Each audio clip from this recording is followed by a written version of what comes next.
Welcome back to SM tech.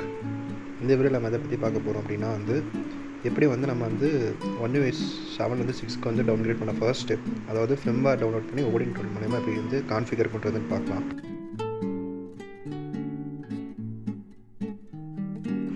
So முதல்ல உங்களோட model போட்டு SAM FW நீங்கள் சர்ச் பண்ணிவிட்டு ஜஸ்ட் பார்த்தீங்கன்னா அந்த ஃபர்ஸ்ட் வெப்சைட்டில் போயிட்டு INS அப்படின்னு சொல்லிட்டு செலக்ட் பண்ணணும். ஏன்னா நம்மளோட டிவைஸ் இந்தியன் வேரியண்ட். ஸோ டவுனில் போயிட்டு நீங்கள் பார்த்தீங்கன்னா அதாவது Android 15 கொடுத்துருக்கு பார்த்தீங்களா, அதுக்கு பதிலாக Android 14 அப்படிங்கிற இந்த இதில் ஏதோ ஒரு ஃபைலை செலக்ட் பண்ணலாம்.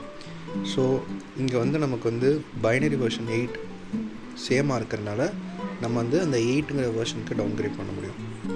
ஸோ இப்போ நம்ம இதை டவுன்லோட் பண்ணோம். ஸோ இந்த ஃபிலிம்வேரை பார்த்திங்கன்னா நம்ம டவுன்லோட் பண்ணிக்கலாம். ஸோ இந்த டவுன்லோட் பண்ண ஃபிலிம்வேரை நம்ம ஓடின் டூல் மூலிமா தான் ஃப்ளாஷ் பண்ண முடியும். ஸோ கரெக்டான பைனரி வெர்ஷன் பார்த்தா மட்டும்தான் நம்மளால் கரெக்டாக டவுன்கிரேட் பண்ண முடியும். ஸோ அதனால் பார்த்திங்கன்னா பைனரி வெர்ஷன் கரெக்டாக நீங்கள் டவுன்கிரேட் பண்ணிக்கங்க. ஸோ இப்போ நம்ம ஓடின் டூல் டவுன்லோட் பண்ணுறதுக்கு ஜஸ்ட் ஓடின் டூல் அப்படின்னு நம்ம சர்ச் பண்ணாலே போதும். ஃபர்ஸ்ட் லிங்க் நம்ம கிளிக் பண்ணிவிட்டு ஃபாலோ பண்ணிக்கோங்க.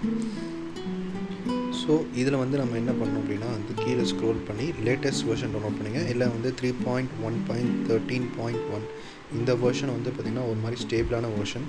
இதை நீங்கள் கிளிக் பண்ணி நீங்கள் டவுன்லோட் பண்ணிக்கலாம். கீழே நீங்கள் ஸ்க்ரோல் பண்ணிட்டு நீங்கள் என்ன பண்ணணும் அப்படின்னா டவுன்லோட் நவ் அப்படிங்கிற இதை கிளிக் பண்ணாவே போதும். உங்களுக்கு ஓடின் டூல் ஒரு ஜிப் ஃபார்மேட்டில் லோட் ஆயிரும். ஸோ அதை நம்ம டபுள் கிளிக் பண்ணி எக்ஸ்ட்ராக்ட் கொடுத்துக்கணும். ஸோ இப்போ இது எக்ஸ்ட்ராக்ட் கொடுத்துட்டு நம்ம அந்த EXE ஃபைலை எடுத்து நம்ம லோட் பண்ணாவே போதும். உங்களுக்கு பார்த்திங்கன்னா ஃப்ளாஷ் ஆகும். ஃபுல் ஃப்ளாஷான வீடியோ பார்த்திங்கன்னா உங்களுக்கு போஸ்ட் பண்ணியாச்சு. ஸோ அதை நீங்கள் டிஸ்கிரிப்ஷனில் கொடுக்குறேன், போய்